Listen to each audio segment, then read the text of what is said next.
Students, आज की इस वीडियो में हम बात करेंगे कि राजस्थान पशु चिकित्सा और पशु विज्ञान विश्वविद्यालय बीकानेर की ओर से 2 वर्षीय पशुपालन डिप्लोमा कोर्सेज के लिए एडमिशन 2024-25 के लिए ऑनलाइन फॉर्म भरने शुरू है वो कर दिए हैं। तो यदि स्टूडेंट आप 12th के बाद में ये 2 वर्षीय पशुपालन डिप्लोमा कोर्स है वो करना चाहते हैं, इसके लिए आप एडमिशन के लिए ऑनलाइन फॉर्म भरना चाहते हैं, तो आप ऑनलाइन फॉर्म कैसे भर सकते हैं, ऑनलाइन फॉर्म फिलअप की जो कंप्लीट जानकारी है इस वीडियो में आपको स्टेप बाय स्टेप आपको देखने को मिलेगी। तो आपको आज की इस वीडियो को पूरा कंप्लीट है वो आपको देखना है।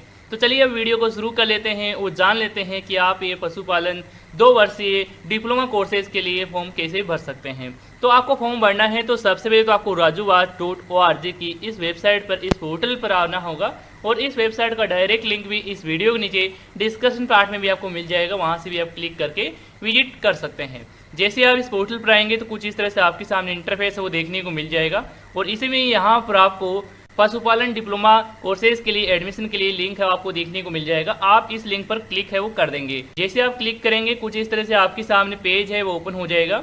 यदि आपने 2 वर्षीय पशुपालन डिप्लोमा के रिगार्डिंग नोटिफिकेशन अभी तक रीड आउट नहीं किया है तो यहाँ से आप नोटिफिकेशन डाउनलोड कर सकते हैं।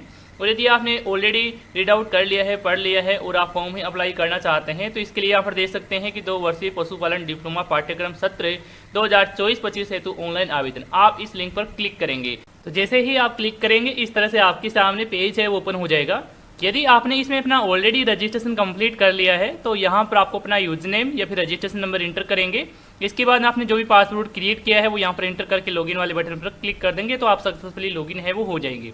लेकिन यदि आपने इसमें अपना ऑलरेडी अभी तक रजिस्ट्रेशन नहीं किया है और आप अपना रजिस्ट्रेशन करना चाहते हैं तो इसके लिए यहाँ पर देख सकते हैं कि न्यू रजिस्ट्रेशन करके यहाँ पर आपको लिंक है वो दिखाई दे रहा है, बटन आपको देखने को मिल रहा है, आप इस पर क्लिक करेंगे। जैसे ही आप क्लिक करेंगे इस तरह से आपके सामने रजिस्ट्रेशन फॉर्म ओपन हो जाएगा। इस रजिस्ट्रेशन फॉर्म में सबसे पहले आपसे पर्सनल डिटेल्स है, पर्सनल इन्फॉर्मेशन है वो मांगी जा रही है। तो सबसे पहले तो एप्लीकेंट का जो नाम है, स्टूडेंट का जो नाम है, इंग्लिश में जो आपके 10th क्लास के मार्कशीट में दिया गया है वो यहाँ पर आप फिल करेंगे और अपने नाम के आगे मिस्टर, मिसेस, स्त्री वगैरह है इनका आपको बिल्कुल भी यूज नहीं करना है। तो आप अपना इसमें नाम फिल करेंगे। इसके बाद में अपने पिता का जो नाम है इंग्लिश में वो यहाँ पर आप दर्ज करेंगे। इसके बाद में अपनी माता का नाम है यहाँ पर आप दर्ज कर देंगे। इसके बाद में गार्जियंस नेम में यदि आप फिल करना चाहते हैं तो यहाँ पर आप फिल करेंगे, नहीं तो आप इसको खाली ही रखेंगे। इसके बाद रिलेशन टाइप है वो आपको सिलेक्ट है वो करना होगा। गार्जियंस का क्या कुछ रिलेशन है वो यहाँ पर इसमें दर्ज है वो कर देंगे।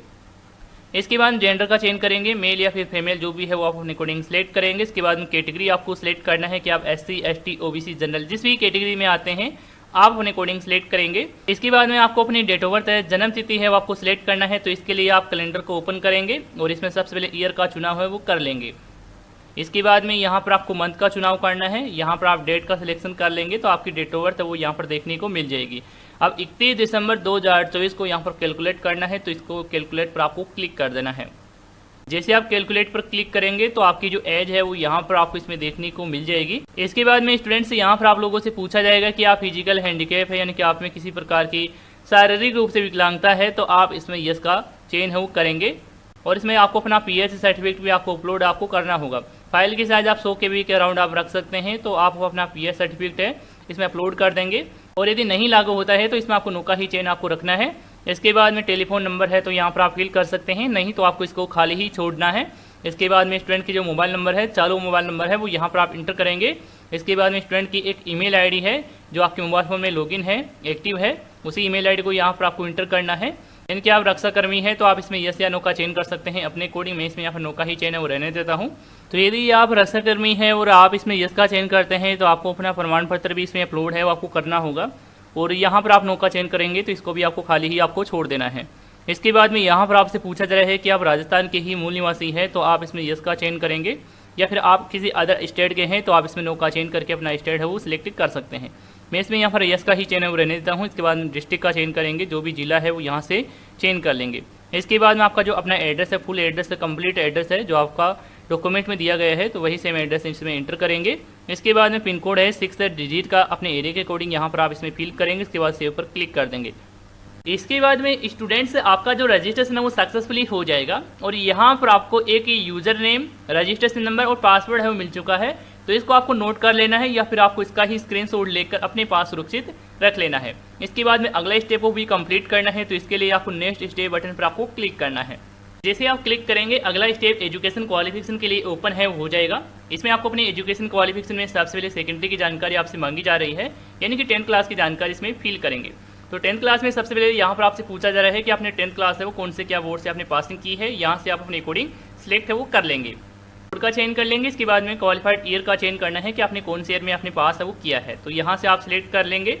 इसके बाद मंथ का भी चयन करना होगा। इसके बाद सब्जेक्ट आपको फिल करनी है कि आपके 10th क्लास में क्या कुछ सब्जेक्ट थे वो यहाँ पर आप फिल कर सकते हैं, या फिर आप ऑल जनरल सब्जेक्ट या फिर ऑल सब्जेक्ट भी यहाँ पर इसमें लिख सकते हैं। इसके बाद में आपके मैक्सिमम मार्क्स थे, टोटल मार्क्स थे वो यहाँ पर इसमें एंटर करेंगे। आपने कितने मार्क्स प्राप्त किए हैं वो यहाँ पर इसमें दर्ज कर देंगे, तो यहाँ पर आपकी परसेंटेज है वो यहाँ पर देखने को मिल जाएगी।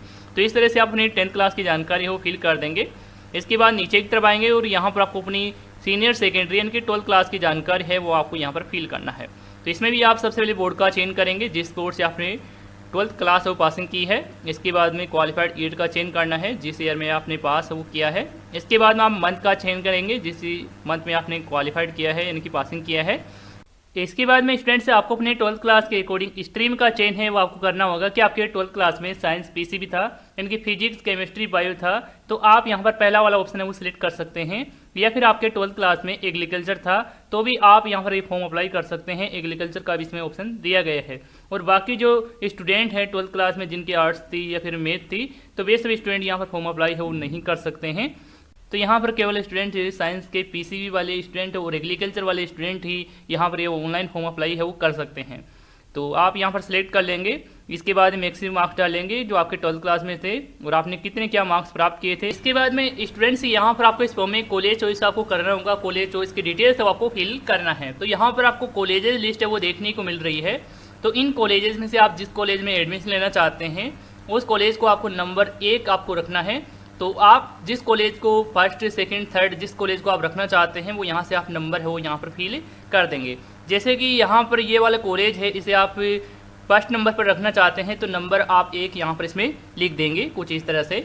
इसके बाद में सेकंड जिस नंबर पर रखना चाहते हैं सेकंड कॉलेज को यहाँ पर आप इस तरह से लिख देंगे। तो आप इनमें से आप जो भी प्रेफरेंस है वो सिलेक्ट करना चाहें वो आप अपने अकॉर्डिंग सिलेक्ट है वो कर लेंगे। मैं अपने अकॉर्डिंग यहाँ से सिलेक्ट है वो कर लेता हूँ। तो आप कॉलेज आप सही से चेंज कर लेते हैं, प्रेफरेंस आप सही से सिलेक्ट कर लेते हैं। इसके बाद में आपको नीचे की तरफ आना है और आपको सेव बटन पर क्लिक करना है। और अब आपको नेक्स्ट स्टेप पर जाना है, तो इसके लिए आपको नेक्स्ट वाले बटन पर आपको क्लिक करना है। इसके बाद में अगला स्टेप ओपन हो जाएगा। इसमें आपको अपना फोटो और सिग्नेचर है वो आपको अपलोड करना है। फोटो की साइज यहाँ पर देख सकते हैं कि 2 MB तक आप रख सकते हैं, फॉर्मेट आपको JPG ही रखना है। और फोटो की जो विड्थ है वो यहाँ पर देख सकते हैं कि 3.5 सेमी रखी गई है और हाइट यहाँ पर देख सकते हैं कि 4.5 सेमी रखी गई है। इसी के अकॉर्डिंग आपको फोटो का विड्थ और हाइट आपको रखना है। पिक्सल में भी यहाँ पर आप देख सकते हैं यदि आप पिक्सल में कन्वर्ट करना चाहते हैं। और यहाँ पर आपको सिग्नेचर की भी विड्थ हाइट है वो दे रखी है, तो इसी के अकॉर्डिंग सिग्नेचर की भी फाइल तैयार कर लेंगे। और यहाँ पर आप चूज फाइल पर क्लिक करेंगे और अपना सिग्नेचर फोटो है वो अपलोड कर देंगे। तो जैसे आप अपलोड पर क्लिक करेंगे यहाँ पर आपको फोटो और सिग्नेचर का प्रीव्यू है वो देखने को मिल जाएगा। तो यहाँ से आप फोटो सिग्नेचर का प्रीव्यू चेक कर लेंगे कि आपकी फोटो सिग्नेचर सही से देखने को मिल रहा है। इसके बाद आपको नेक्स्ट वाले बटन पर क्लिक करना है। इसके बाद में स्टूडेंट से अगला स्टेप ओपन होगा। इसमें आपको पेमेंट की डिटेल्स है वो देखने को मिल जाएगी। यहाँ पर देख सकते हैं कि आपकी एप्लीकेशन फॉर्म फीस है वो 1500 रुपये है, इसको आपको पे करना है। इसके बाद में ही ये एप्लीकेशन फॉर्म है वो फाइनली सबमिट है वो हो पाएगा। तो आपके पास credit card, debit card, net banking है तो आपको यही सिलेक्ट है वो रहने देना है। इसके बाद आप पे नाउ बटन पर क्लिक है वो कर देंगे। तो जैसे ही आप पे बटन पर क्लिक करेंगे इस तरह से आपके सामने पेमेंट गेटवे है ओपन हो जाएगा। इस पेमेंट गेटवे में यहाँ पर आपके पास डेबिट कार्ड है HDFC बैंक का, या फिर क्रेडिट कार्ड है, या फिर नेट बैंकिंग है, तो इनमें से आप कोई सा भी एक सिलेक्ट है वो कर लेंगे। या फिर आपके पास अदर किसी बैंक का नेट बैंकिंग है या फिर डेबिट कार्ड है तो आपको इस पर आपको क्लिक है वो आपको करना होगा। तो मैं इसमें आप कार्ड का चेंज करता हूं तो कार्ड के नंबर आपसे पूछा जाएगा, एक्सपायर मंथ है, CVV नंबर है, कार्ड होल्डर का नाम यहाँ पर आपको देखने को मिल जाएगा। इसके बाद आप पे नाउ बटन पर क्लिक करेंगे। जैसे आप पे नाउ बटन पर क्लिक करेंगे तो आपके डेबिट कार्ड से कनेक्टेड बैंक से मोबाइल पर एक OTP आएगा, OTP डाल देंगे। इसके बाद में आपका पेमेंट है वो सक्सेसफुली हो जाएगा। जैसे ही आपका पेमेंट है वो सक्सेसफुली हो जाएगा इसके बाद में आपके सामने एप्लीकेशन फॉर्म का फाइनल प्रिंट आउट देखने को मिल जाएगा। आप अपना एप्लीकेशन फॉर्म का फाइनल प्रिंट आउट है वो निकला लेंगे।